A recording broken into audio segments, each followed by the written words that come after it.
అప్పుల బాధలు వెంటాడుతున్నాయా? అయితే 6 JVR వారి జాతిరత్నాలు ధరించండి. హాయ్, వెల్కమ్ టు మనం టీవీ. నేను మీ మనోజ్. బేసిక్గా పన్నుల విషయంలో సామాన్యులు, మధ్యతరగతి కుటుంబాలకు చెందిన వాళ్ళు ఎవరైతే ఉంటారో వాళ్ళు చాలా ప్రాపర్గా ఉంటారు. వాళ్ళకు వచ్చే ఆదాయాన్ని బట్టి వెంటనే కట్టాల్సిన ట్యాక్స్ కట్టేస్తారు. మళ్ళీ అధికారులు ఏమైనా ఇబ్బంది పెడతారనే భయంతో ఉంటారు. కానీ సినీ ప్రముఖులు మాత్రం, రాజకీయ నాయకులు మాత్రం అలా ఉంటారు. వీళ్ళది మొత్తం డిఫరెంట్గా ఉంటుంది. చిన్న ఎగ్జాంపుల్ చెప్తాం మీకు. అన్నపూర్ణ స్టూడియోస్ దాదాపుగా ఒక 10 ఎకరాల్లో ఉంటుంది. సో హైదరాబాద్లో జిహెచ్ఎంసీ పరిధిలో వస్తుంది కాబట్టి దీనికి గజాల లెక్కన వాళ్ళు ట్రేడ్ లైసెన్స్ ఇస్తారు. అండ్ దానికి సంబంధించి వీళ్ళు ప్రాపర్గా ట్యాక్స్లు మెయింటైన్ చేయాలి. అన్నపూర్ణ స్టూడియోస్ ఒక సంవత్సరానికి 11,52,000 రూపాయలు పే చేయాలి. ట్రేడ్ లైసెన్స్ ట్యాక్స్ అన్నమాట ఇది. Trade licence tax.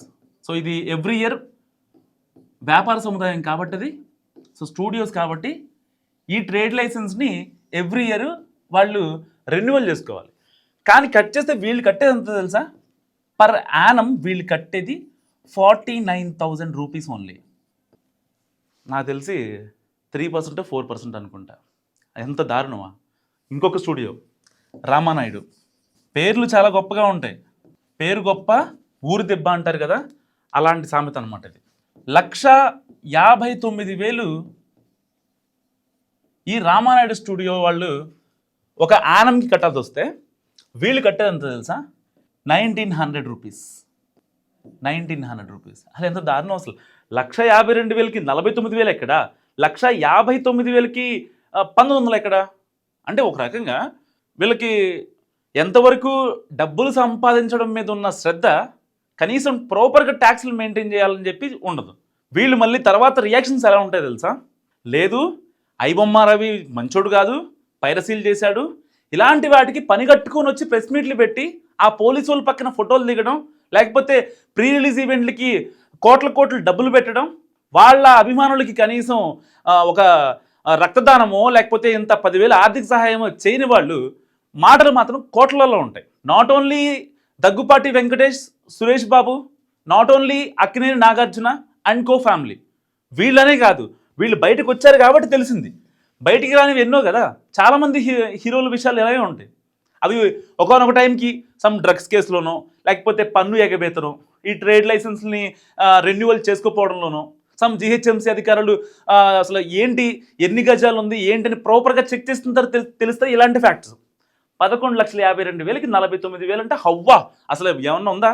అంటే ఈ సామాన్యులు, రోడ్డు పక్కన చిల్లర దుకాణాలు పెట్టుకునే వాళ్ళు, చిన్న చిన్న కేఫ్లు పెట్టుకునే వాళ్ళు, అయితే డిఎల్ఎఫ్ దగ్గర ఉంటాయో, మాదాపూర్ ఐకానిక్ హోటల్ దగ్గర ఉంటాయి, ఇలాంటి వాళ్ళ దగ్గర చాలా ముక్కు పిండి వసూలు చేస్తారు. మరి పెద్ద పెద్ద రామానాయుడు స్టూడియో, అన్నపూర్ణ స్టూడియో అంటే పెద్ద పెద్ద నిర్మాతలు, డైరెక్టర్లు, పెద్ద పెద్ద స్టార్ హీరోలు, వాళ్ళకి సపరేట్ ఫ్లైట్లు వేసి మరీ హీరోయిన్లు తెప్పించుకుంటారు వీళ్ళు.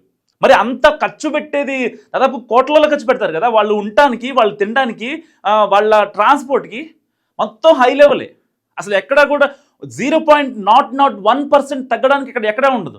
తగ్గితే అన్నపూర్ణ స్టూడియోస్ బ్రాండ్ పోద్ది, పలానా విషయంలో తగ్గితే రామానాయుడు స్టూడియో బ్రాండ్ పోద్ది. అసలు తగ్గాల్సిన అవసరం లేదు. మరి ఇంత తగ్గిన వాళ్ళు మరి 1,59,000 19,000 ఎందుకు కడుతున్నారు? 11,52,000 అయితే 49,000 ఎందుకు కడుతున్నారు? ఒక్కసారి ఆలోచించాలి. నిజంగా వాళ్ళ మెయింటెనెన్స్, ప్రాపర్ మెయింటెనెన్స్ ఎలా ఉంటుందో మీకు తెలుసు కదా. దాదాపుగా 1,00,000 రూపాయలు షర్ట్ వేసుకుంటారు, 10 లక్షలు వాచ్ పెడతారు, దాదాపుగా 2 కోట్లు 3 కోట్లు కార్లో తిరుగుతారు. వాళ్ళకి 10 లక్షలు 11 లక్షలు ఒక పెద్ద ఇదా?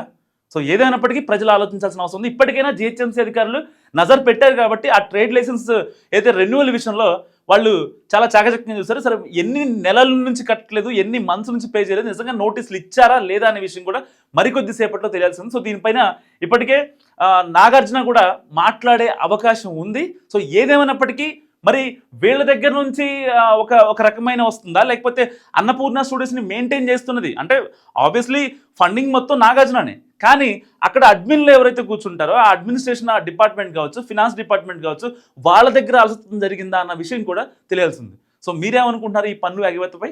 మస్ట్గా కామెంట్ చేయండి. చూస్తూనే ఉండండి మనం టీవీ.